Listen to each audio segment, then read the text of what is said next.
we saw in the Democratic debate at the very moment when these other candidates, weak though they are, right, O'Malley and Webb and Link, Chafee, they were getting ready to give their best shot at Madame Secretary there about, I think it would have been the emails, it would have been Benghazi, but it would have been also maybe something about, is this this policy good, right? Who knows? Maybe that's what we're thinking.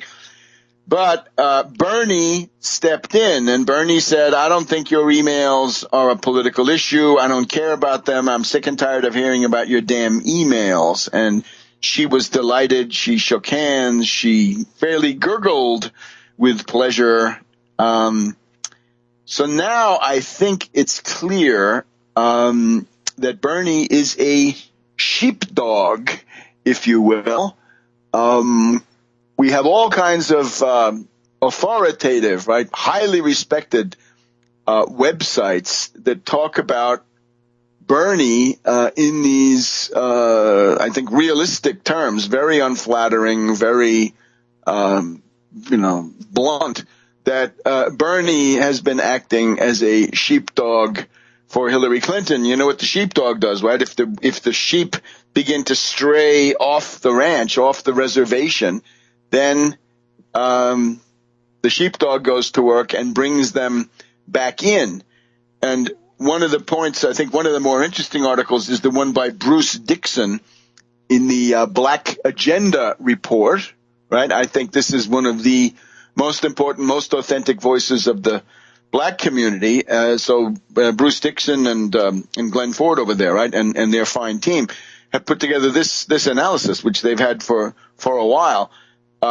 Bernie is the sheepdog, and in particular, they point out that the Democratic Party has a track record of putting out a kind of a sheepdog, or what I would call a stalking horse, a border guard, a gatekeeper, a left flank guard, in particular, in the years when there is no incumbent, when there's no Democratic incumbent.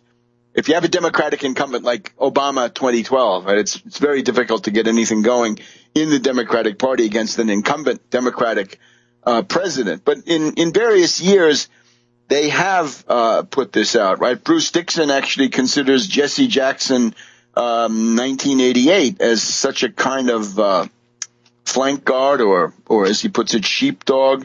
And in particular, you look at Howard Dean, for example. Howard Dean, right, 2004.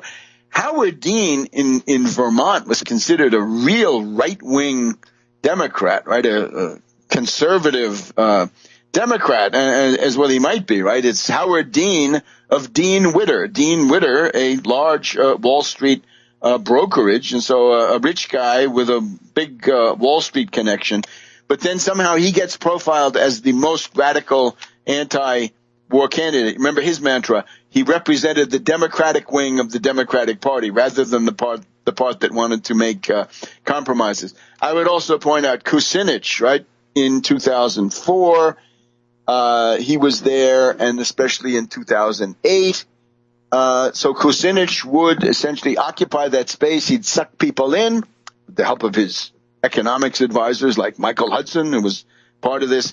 They'd all come in there, and people would be frozen in place, right? They would not leave the Democratic Party, but they would be sucked back into it, right? That would be the other thing, would be maybe a vacuum cleaner that's bringing them back in. So you have Counterpunch has been doing yeoman service, and you've had others who have been pointing this out. We've also got people going back to rediscover commentaries about Bernie from 1999. 1999, of course, was the year of the bombing of Serbia on the flimsiest of pretexts. Actually, in retrospect, it was completely unjustified. It was done on the basis of hysteria. Christiane Amanpour, Al Gore, all cooperated. Prince Charles evidently cooperated to start bombing Serbia. It's one of the greatest acts of historical vandalism. They blew up the bridges over the Danube River. They interfered with commerce of the entire Danube River Basin. This was an act of real, again, despicable vandalism on the part of the Clinton administration. Again, maybe more Gore than Clinton, but still the buck stops with Clinton. Bernie was leading guy in that. Right? So he's somebody who can't be trusted. He's a border guard. And what you get out of this this essay, you can see this on my website, right? The briefing for Wednesday, October 21st. Awareness is growing of the treachery of the man called by anti-war people in Vermont. He's called Bernie the Bomber. Since 1999, he's been Bernie the Bomber. He is a humanitarian bomber. He would mean wider wars if he gets to the White House. He's a sheepdog, a stalking horse, a flank guard, and he's got this amazing, I think, quite obsolete idea that the social democratic societies of Scandinavia, the Swedish welfare state, the Danish welfare state, if we can call it that these are somehow exemplary and ought to be imitated. The statistics I've been able to find online is that the abject poverty rate in Denmark is about 13.5%, and the U.S. is 1 or 2 points higher. This is not anything to write home about, right? And of course, there is this question of a virtually totalitarian bureaucracy. If they don't like your political opinions, there is a danger that your children will be taken away. That is not made up, right? I knew a very well-known Swedish lawyer, Lennart Hane, Hane, who his specialty as a lawyer was to try to help people to get their own children back after they've been taken away by social workers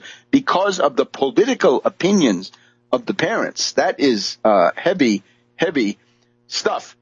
Now, the thing about Bernie also, he's supposed to be a socialist. He says he's a democratic socialist. Now, let's put that back into context, because to some people that seems like a change. Some of them might say, oh, it's refreshing after all this stuff. But you got to look back into this, right? The kind of socialism that he's talking about is the Socialist Party of the United States.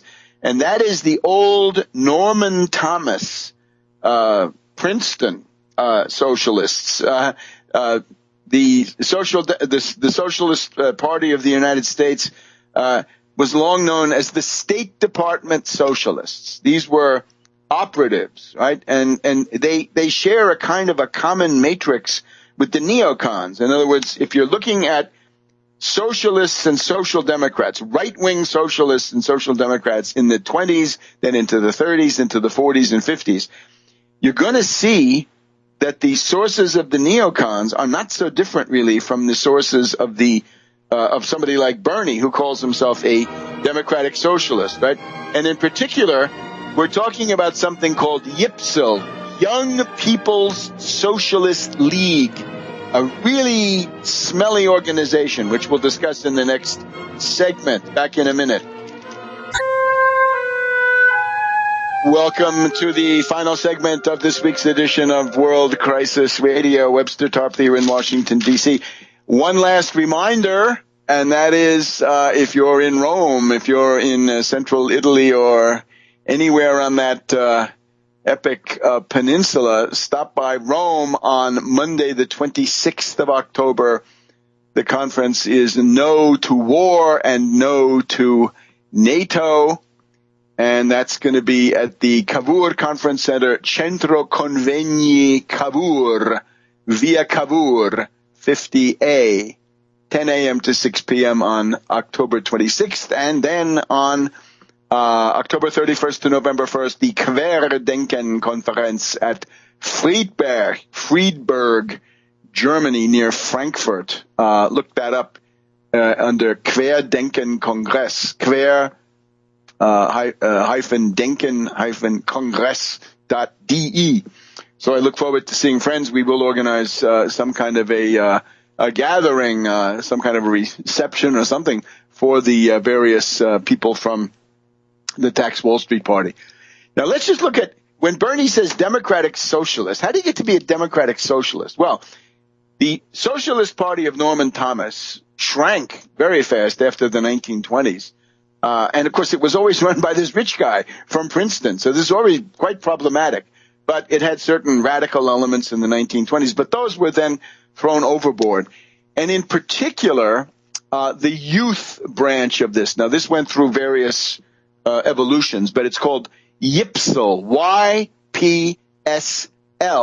YPSL, Young People's Socialist League. Now, who were they? Those guys were the mushheads of earlier decades, right? This was not class struggle. This was not militant, pro-labor strike support, cross-union caucus, bringing in the unemployed. No. This was practically something you could put on your college application. In other words, it was closely linked to SANE, S-A-N-E, which was the SANE nuclear policy, right? Was the anti-nuclear weapons organization, which was quite large in the 50s, 60s, right? SANE. So there was a symbiosis of those two groups. You also have to look at what happened, with this question of the Soviet Union and communism. And basically it was that the Socialist Party and YPSL were strongly anti-Soviet, anti-communist by the time we get into the 40s and the 50s and the 60s, right? They're very, very much on an anti-Moscow, anti-communist party line, right? So, and this means that they're functioning as essentially as a border guard for the Democratic Party vis-a-vis these so-called Marxists, if that's what they were. And you can see that, therefore, this vocation of being a border guard for the Democratic Party is what a lot of these so-called socialist groups have been doing now, once again, for many decades. One of the people you got to be aware of in this thing is a guy called Shachtman, Max Shachtman, the Shachtmanites. And this guy was a Trotskyist. He was working with Leon Trotsky.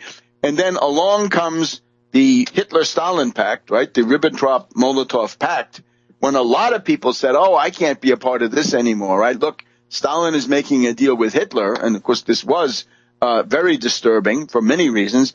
But these people, they drew certain lessons of their own, right? And so it's James Burnham, who later on became a reactionary. He became part of the William Buckley Circle. Burnham, writing, National Review, this stuff. And then this guy, Max Shachtman. And eventually they joined the Socialist Party in the 1950s. So it means that young people in those families would have had a chance of going into YPSL, Young People's Socialist League. So Bernie was a member of the Young People's Socialist League. That is a very right-wing, very petty bourgeois, very much modern mushhead version of this entire thing.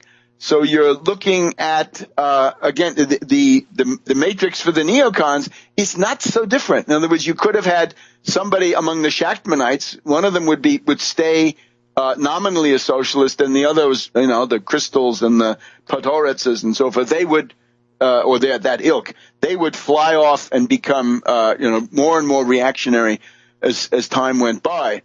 And that's what Bernie comes from. There was another thing called SDUSA, Social Democrats USA, SDUSA, SDUSA. And that also those guys could call themselves also Democratic Socialists. So, you got people like Muravchik, Joshua Muravchik, and others, right, who have evolved way to the right. Crystal, that family, a lot of neocons coming from this general ambient. So, being a democratic socialist, not a good thing, and therefore we would say kudos to Bruce Dixon at the Black Agenda Report. Kudos to Counterpunch magazine for a very significant, sustained effort. But Bernie is a sheepdog. And look, after you saw that handshake, after you saw that symbiosis, that convergence, right? That, one hand washes the other that we saw in that debate.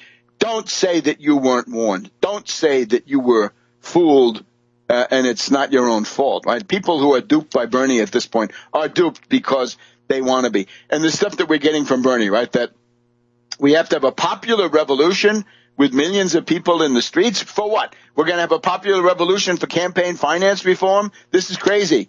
People need debt relief on the student loan front. They need to be protected against foreclosures. They need a living wage. They need a union. We got to have a 15% protective tariff. Above all, a 1% Wall Street sales tax to finance the federal budget, and the really big one, seizing control in whole or in part or increasingly the Federal Reserve System, 0% 100-year credit to create 30 million new jobs through a program to comprehensively rebuild U.S. infrastructure. He stepped in, and Bernie said, I don't think your emails are a political issue. I don't care about them. I'm sick and tired of hearing about your damn emails. And she was delighted. She shook hands. She fairly gurgled with pleasure.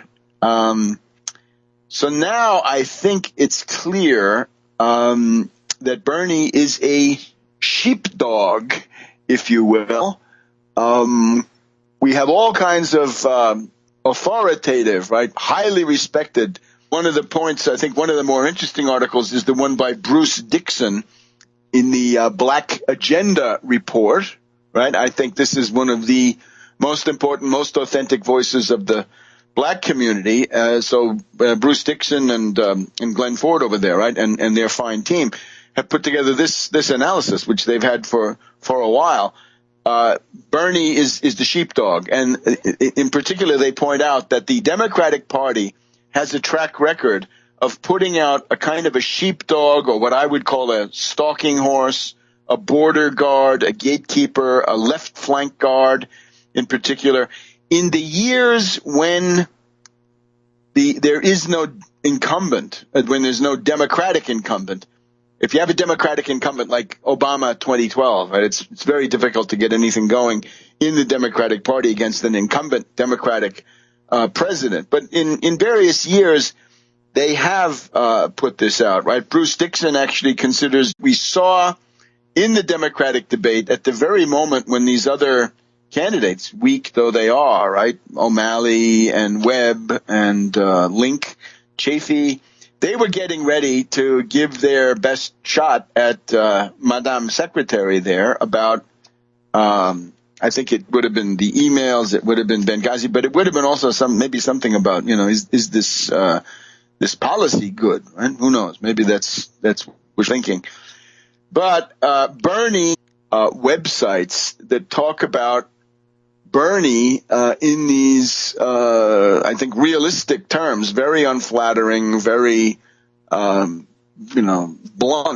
that Bernie has been acting as a sheepdog for Hillary Clinton. You know what the sheepdog does, right? If the sheep begin to stray off the ranch, off the reservation, then the sheepdog goes to work and brings them back in. And